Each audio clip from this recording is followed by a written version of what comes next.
We are back with another edition of our ACC Power Rankings, and this one is a fun one. Well, maybe not so fun if you were one of the many teams battling for the top of the ACC that lost, but Clemson finally wins a game at home. Virginia falls, Louisville falls, a lot to dig into, so let's jump in and let's start with the easy part. Up at number one, I have Georgia Tech. Not too hard. They had off this week, and with all the other losses, it's no longer much of a debate that they are number one. They're the only one-loss team left in the ACC. Now, after what should be a tune-up game against Boston College, they have a really, really tough finish.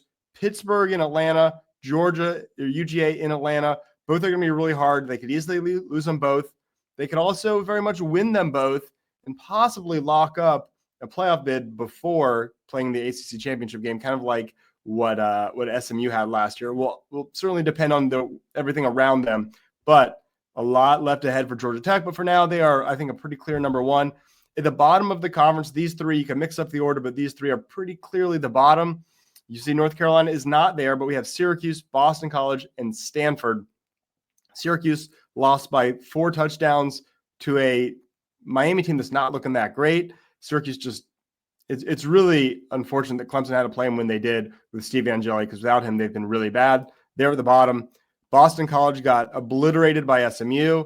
They could easily be last. And Stanford lost to UNC, the kind of loss that probably should put you last anyway. So those three are pretty cemented down there at the bottom after this week. Hard to debate anything besides the order of those three. After that, a lot more to debate. So above them, I've got Virginia Tech, or Florida State, then Virginia Tech, then North Carolina as we're moving up. Florida State, really the loss to Clemson wasn't as bad as it had looked.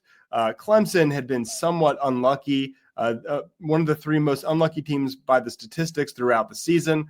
So going to Death Valley at night, losing to Clemson in a game, they lost 24-10, but honestly had a lot of bad luck, missed field goal, unforced penalties, lost fumble, dropped maybe touchdown, like 50-yard pass. It was more competitive than sort of Clemson's wire-to-wire lead for a 14-point win looked. But Florida State kind of looks like an undisciplined, not well-coached team. They came into Clemson and, their offensive line didn't look great. Thomas Castellanos was sloppy. They're not that good. But the thing is, it's like a $58 million buyout for Mike Norvell. And if you make that move now, you're going to be behind LSU in the pecking order. You're behind Penn State in the pecking order. You're probably behind Florida in the pecking order. You're maybe behind Auburn in the pecking order. So I don't know how much overlap there is in those jobs and who you want. Maybe you can just go hire Golish from South Florida and he wants to come. But if Florida wants him, if LSU wants him, you're going to lose out. And you're probably not going to be able to pay top dollar, or at least not match an LSU or Florida, considering you have a $58 million buyout to pay. And then next year, you're going to Alabama. You play Florida. You play Clemson. You play Notre Dame. You go to Pitt. You go to Miami. That's a brutal schedule for this new coach. So maybe better for Mike Norvell to have one more shot at it. If he does well with that schedule, my gosh, that's, you're thrilled. He probably won't, and then it's cheaper and easier and more clear to move on. So I think they're just going to have to take their lumps for the rest of this year and next year. Above them, Virginia Tech had the week off, so not much to say there. They've got a tough finish to their schedule. Could beat Virginia to end the year and somewhat make their season a little bit. North Carolina won again. Second ACC win. They're 4-5 now. They've won back-to-back. Basketball team just beat Kansas. North Carolina fans should be feeling pretty good. They couldn't run the ball at all, only averaged 1.9 yards per carry, but they held Stanford, who's supposed to be a running defense kind of team, to just 1 yard per carry, and they beat Stanford 20-15. Now, they finished the year with Wake Forest, Duke, and NC State, and I'm probably picking against them in all 3 of those. But I think that the fact that they're playing better and all those teams are very beatable, it would not shock me if they won 2 of them, kind of won that state championship, went to a bowl game. That would be the kind of strong finish that gives you optimism for Belichick year 2. Big transfer portal class coming in, up that talent level. You finally figured out the culture. You kind of settled into college football. Things aren't all bad in Chapel Hill. Up next, we've got Clemson and a handful of others. I'll start with Clemson, and that it's worth saying Clemson, and I'll show you the statistic in a bit when we get there. But Clemson, one of the most unlucky teams in the year. So many different situations, whether it was the Duke pass interference, Georgia Tech making a 55-yard field goal, whatever you want to cite. This game, luck finally went their way. The penalties, the lost fumbles, the missed field goals finally went in their favor. Plus, Clemson's defense just looks so much better. So I'll talk more about Clemson and kind of those topics there in a separate video. So be sure to subscribe to this channel so you don't miss that if you're a Clemson fan. Don't forget to like this video as well. Clemson fan or not, I appreciate you watching. So appreciate everyone who likes, subscribes, and if you have the option, if they're still doing it on YouTube, if you can hype the video, very much appreciate that. All right, above them is Duke, and I almost want to put Duke below them because that win over Clemson felt almost lucky. Clemson played their worst game and a bad call at the end, or at least a questionable one. I don't know if it was wrong per se, but Duke loses. It's on the road, but they go to the road, which they shouldn't be doing, at UConn. They lose. They've now lost all 3 of their non-con games to Power 4 opponents, or just, not FBS opponents, not even Power 4. They lost to Tulane. Lost to Tulane, Illinois, now UConn in the non-con, but they only have 1 ACC loss. So they could still win the conference and get this. This is crazy. I don't think this will happen, but UNLV from the Mountain West has 2 losses. USF from the AAC has 2 losses. Now, remember, the ACC doesn't have an automatic bid. It's the top 5 conference champions get an automatic bid. It's just assumed the ACC would be one of them. But if Duke finishes with 1 ACC loss, but 8-4 overall, there's 2 more losses than a potential UNLV Mountain West champ, 2 more losses than a potential South Florida American Athletic Conference champion. Who's to say I would put them in over those 10-win teams? Or I guess they'd be 11-win teams if they were going to win the conference. And who would be Duke's best win? Virginia in the regular season. Virginia might go 8-4 if they lose to Duke and maybe turn around and lose another one. Probably the best win would be whoever they play in the championship game. That could be a Pitt team that loses to Notre Dame this week, picks up another non-conference loss. So it could be like a 4-win Pitt or 4-loss Pitt. It doesn't necessarily have to be, this 11-1 Georgia Tech team that they faced. I mean, that might be, but maybe not. And if that's the scenario, no ACC team in the playoff. I don't think it's likely, but it's possible. Seems like Duke is just there to embarrass the ACC in football as they start dominating basketball. All right, above them, NC State. They had this week off. They beat Georgia Tech last week. Cal, got to give Cal a little credit here. I thought Cal would be the worst team in this conference. I thought they were kind of a joke. They lost everyone to the portal, and they looked really bad. They looked kind of shaky early. Then they beat Minnesota. Then they've been battling in these really exciting games. They've been fun to watch, and I haven't been a huge fan of them. I thought them joining the conference was bad for the conference. I still kind of think it is. But I got to give them a lot of credit because they fight. They're kind of likable. Thought that, they don't care about sports out there. They're going to play a team like Louisville where they got the resources, the dedicated fans, the following. They're not winning games like that, but they go to Louisville.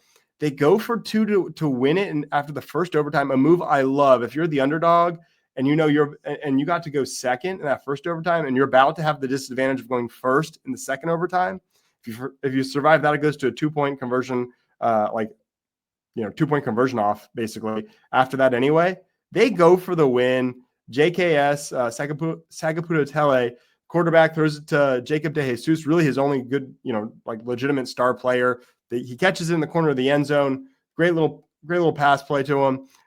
And they upset Louisville, ruined Louisville's season. Louisville honestly could have been a playoff team, ACC champion or not. Well, they're pretty much out of the ACC championship hunt, Louisville that is. And Cal is 6-4. They're going bowling.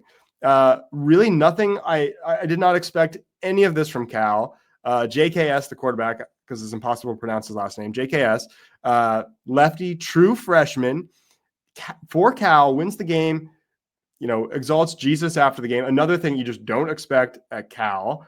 And it's just none of it is what I expected. This is a decent team, or maybe they're not decent, but they at least fight and are winners. So kudos to Cal.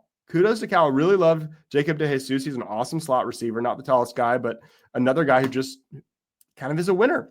So we'll see. I mean, I don't know what the future is for Cal in this conference. I think they're pretty disadvantaged still. But gosh, if JKS wants to hit the portal, there's going to be a lot of other ACC teams interested. He's a stud, and so is DeJesus. They just find ways to win. Kudos to Wilcox and the coach and Cal. Above them, Miami.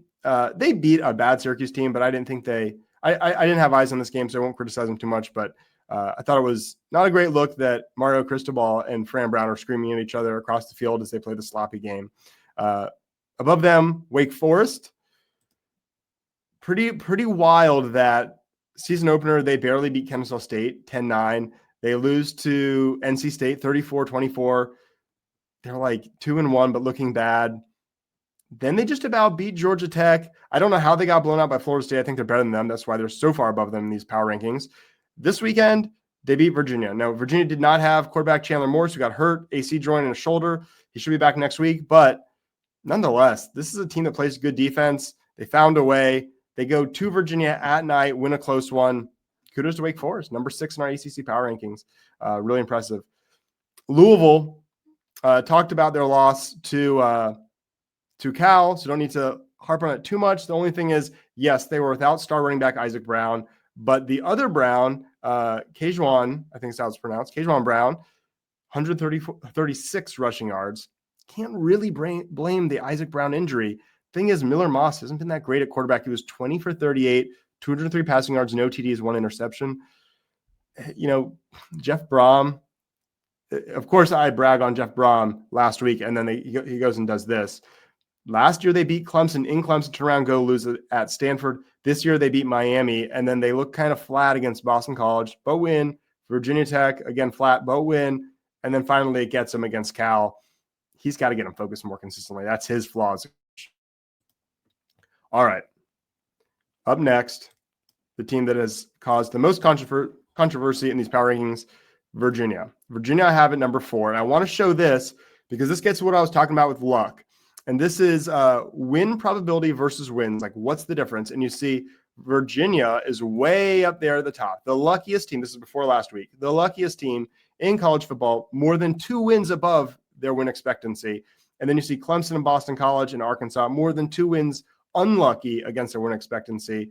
The notable one for Virginia was they had about a 10 or 11% win expectancy in their win over Louisville. So very fortunate there.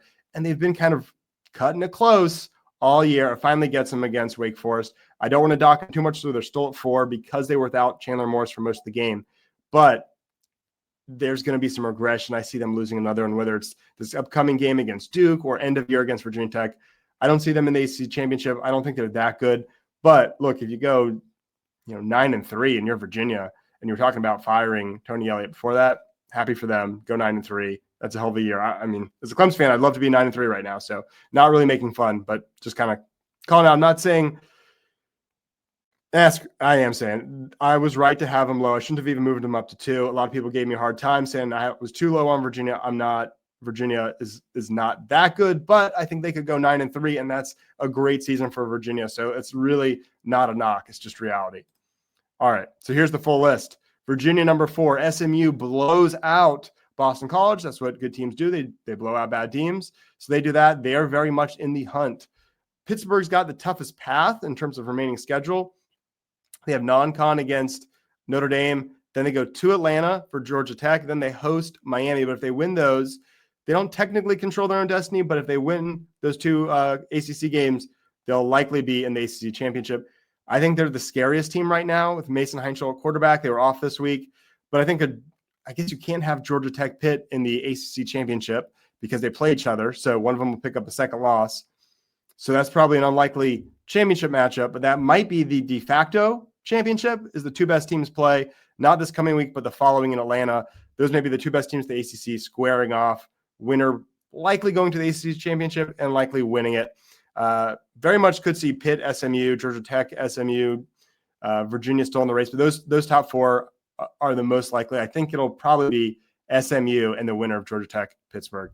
So, hey, don't forget to subscribe. I'm going to go deep into Clemson and their big win, talk a little bit of basketball. That'll be in a separate video. Excuse me. That'll be a separate video. So be sure to check that out. As always, thanks for watching. Thank you to our sponsor, Ready Vets. If you live in the upstate and have a dog or cat that needs immediate care, Ready Vets is the place to go. If you enjoyed this, please like and subscribe.